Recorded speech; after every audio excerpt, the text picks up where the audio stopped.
on the road up where we drove cattle to Rocky Springs one summer, they found cattle mutilated. Growing up, I'd heard these kinds of stories. Where I found out from my brother and mother that there had been cattle mutilation. Stories of ranchers in isolated areas riding up to find one of their cows or bulls laying dead with its lips cut off with surgical precision, its teeth exposed in a rictus, and its tongue removed. We could never find marks on these carcasses of what had actually killed them. No gunshot wounds. The only thing we found was these eyes, lips, tongues. Those were the areas where there was mutilation.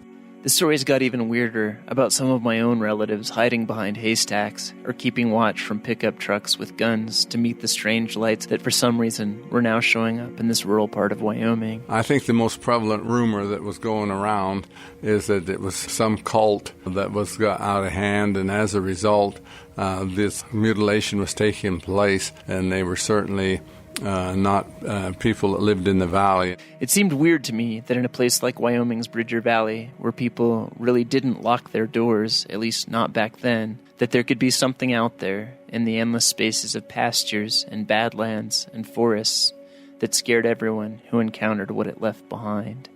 We never found footprints, but we never found animal prints either around the carcasses. On this episode of That Doesn't Happen Every Day, in which we interview more or less everyday people about things that don't happen every day, we talk to a first-hand witness to the cattle mutilations that occurred in the Bridger Valley of Wyoming in the mid-1970s. There were a lot of dead cattle in that 1 year. That's Leonard Hysell. He eventually was elected as sheriff of Uinta County, where the Bridger Valley is. However, at the time of this story, in the mid-1970s, he was serving as undersheriff.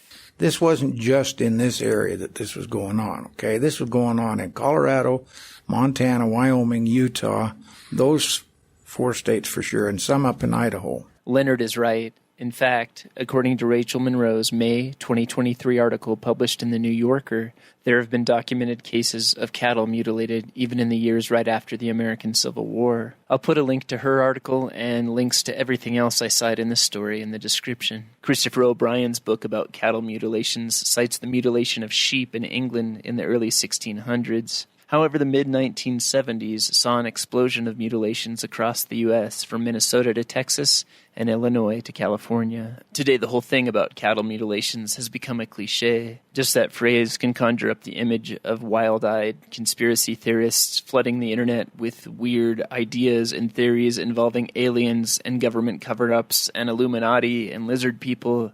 However, to any rancher back in 1976 who had the misfortune of stumbling on one or more of his livestock heinously mutilated, it was far from amusing. I will say this, I heard that if they ever found and they use language that we don't want to put in here, they would kill them. The reality of these horrible and strange incidents was driven home even harder when Leonard told me this. I guess Gene Taylor would have been your uncle, wouldn't he? Yeah.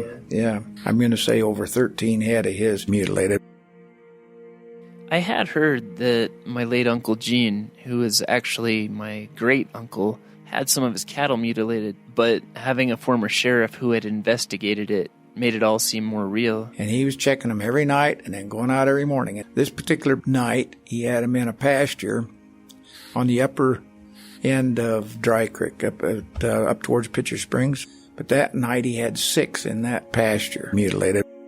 One time, I'd had my mom show me where they'd found those dead cattle by Pitcher Springs. We drove down the rutted, high-centered tracks that were trying to be a road out into the alkali and sagebrush. As we got further away from town and closer to a narrow canyon where the spring is, she told the story of how Uncle Gene had been riding out in this lonely spot far from town and found his cattle drained of blood and robbed of, in my mom's words, their private parts. I wish I had audio from our drive out there, but I hope this description will suffice to give you a feel for what it would be like to be far away from anything and stumble upon a dead cow with its lips surgically cut away, its big square teeth looking like an awful grimace, and all of its blood drained out of its body. You'd think after hearing a story like that, I'd stay far away from Pitcher Springs, and even more so after Leonard confirmed a lot of the things I'd always heard. But maybe I'm just not real smart. So I'm out on the very bumpy road now that leads south of Mountain View to Pitcher Springs. The thing about Mountain View and the Bridger Valley is to the south and to the southeast as well. They have badlands, which are big clay hills, and they usually have horizontal bands through them of different colors, usually pastels like pinks or grays, sometimes almost a blue color, but they're kind of eerie. After driving quite a ways with the gray clay hills of the Badlands staring back at me across a pasture, I drove up into that narrow canyon where Pitcher Springs is.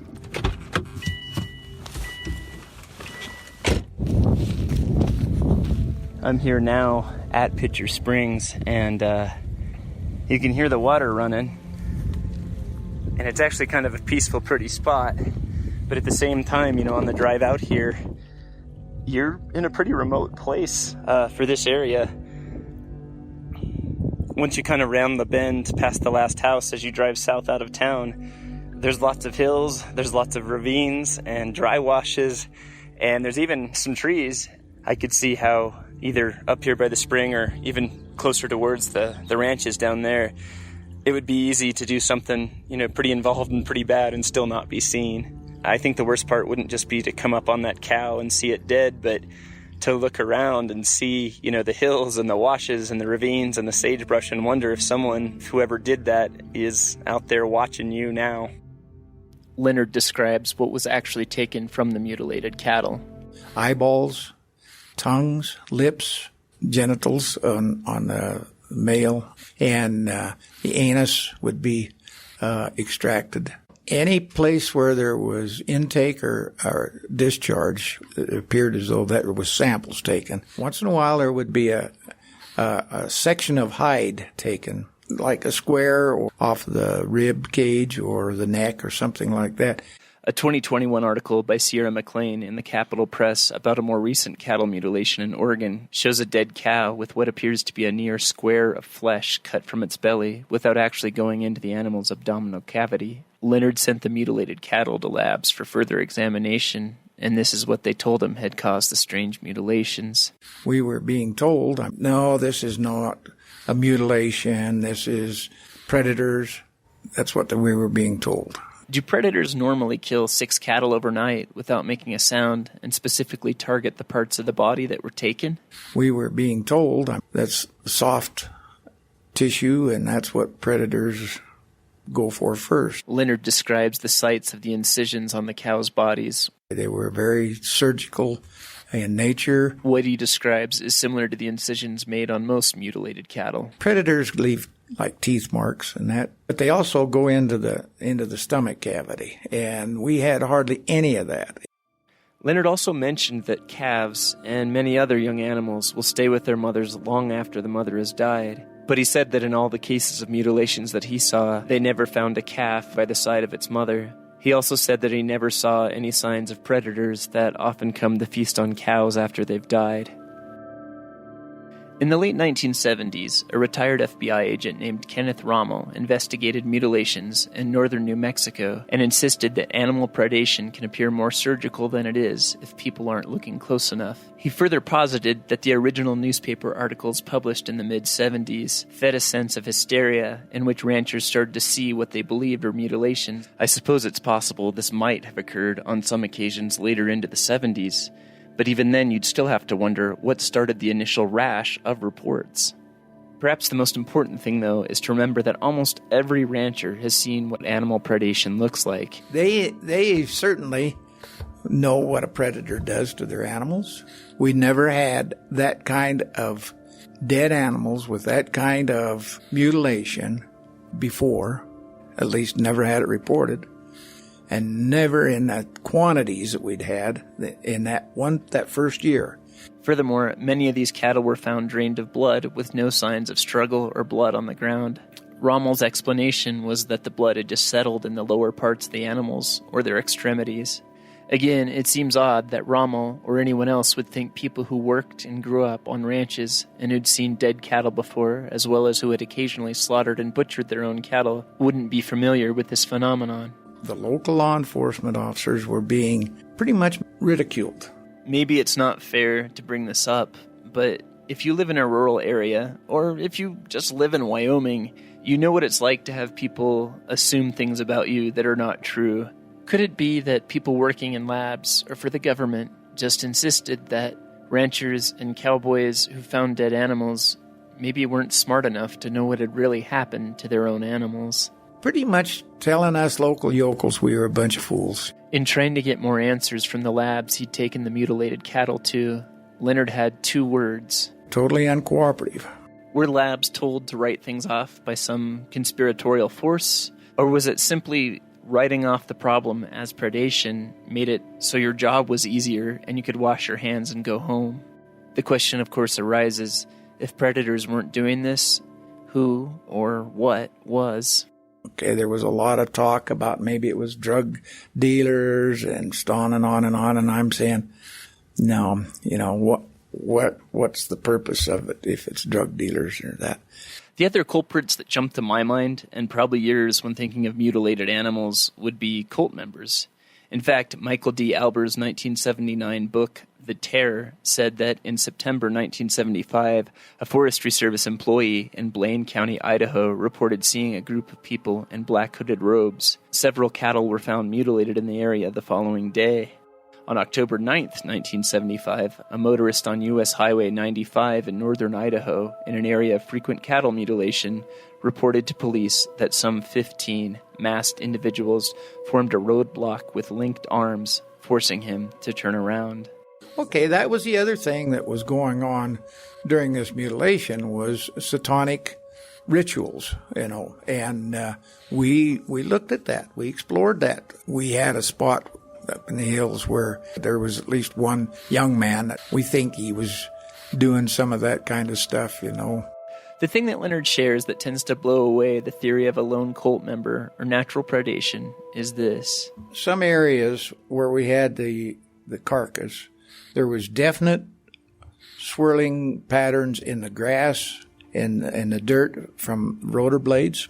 There was definite skid marks on the ground. I mean, we had 3 unmarked helicopters spotted at the exact same time. Sometimes we'd see them at night and there was no navigational lights on them at all. I hesitate to say that they were black, In my memory, they were olive drab. Leonard does admit there would be an occasional helicopter used in the oil fields, but never military-style ones that operated like these did. They were monitoring our radios. Then when we did start talking about it on radio, they were gone, vanished. We had a deputy from Sweetwater County that claimed that he was basically pursued by one. He was in a marked pickup. He was out in the desert area east of Bridger Valley between here and Green River. He was quite frightened by it, and he said that it went alongside of him. It was right over top of him, and that was alongside of him. And he could actually see the people inside, and they were wearing military-type uniforms, and he could see they were making fun of him.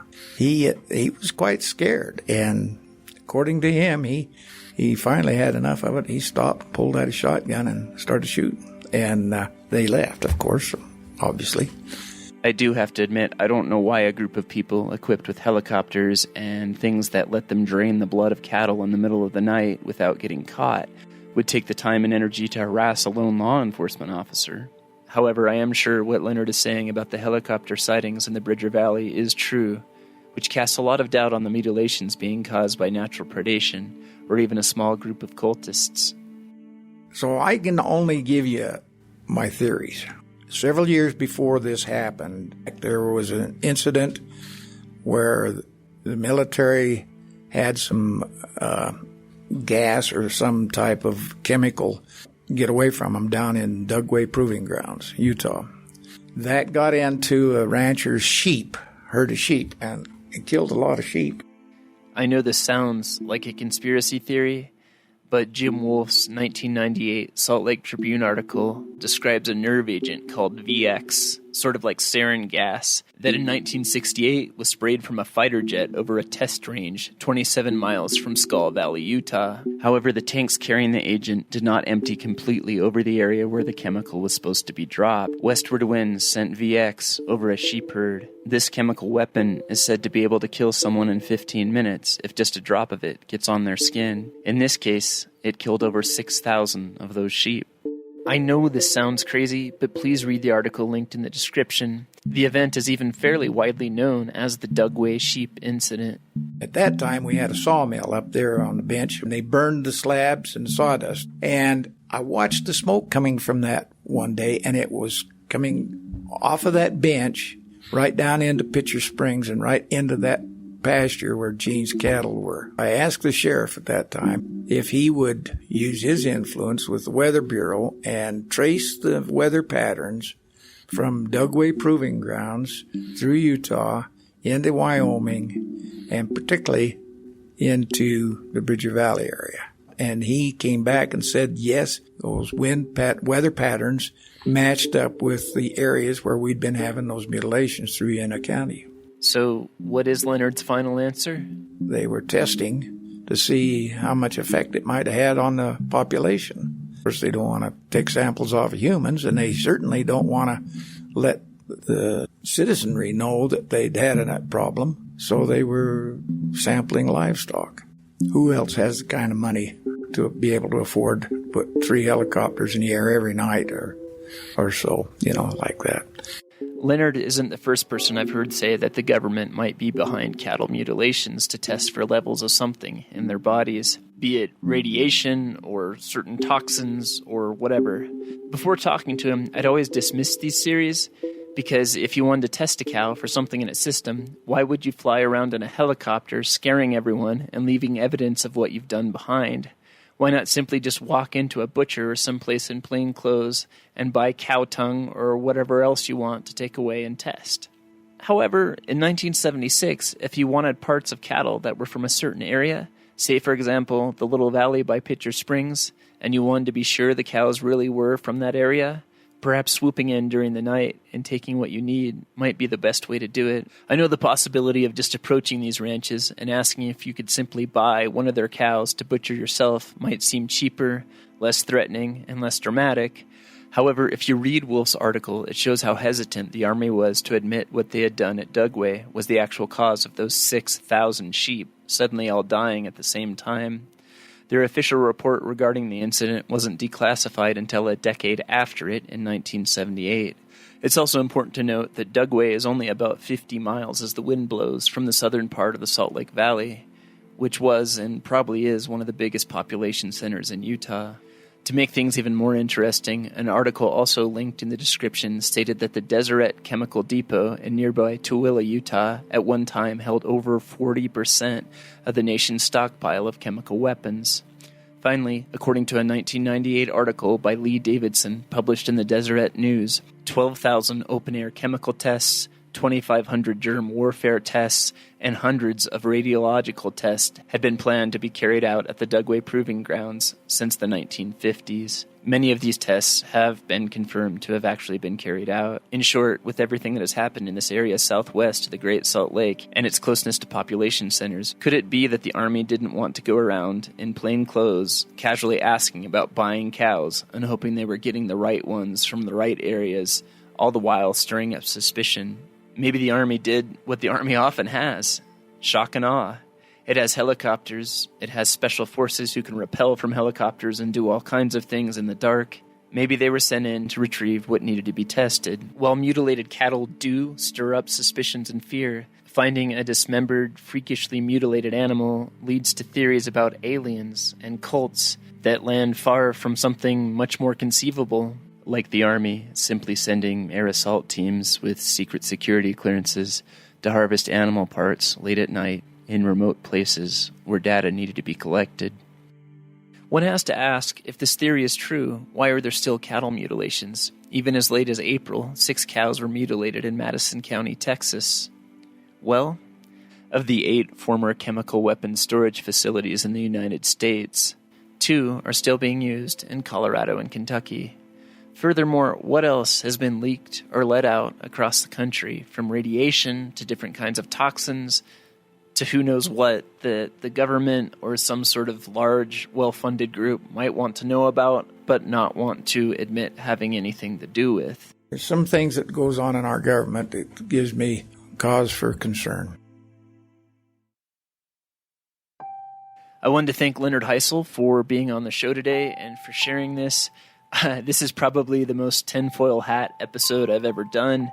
Again, I am not an expert and probably not qualified to speak on any of these things, but I did try to share what I could from the research that I did.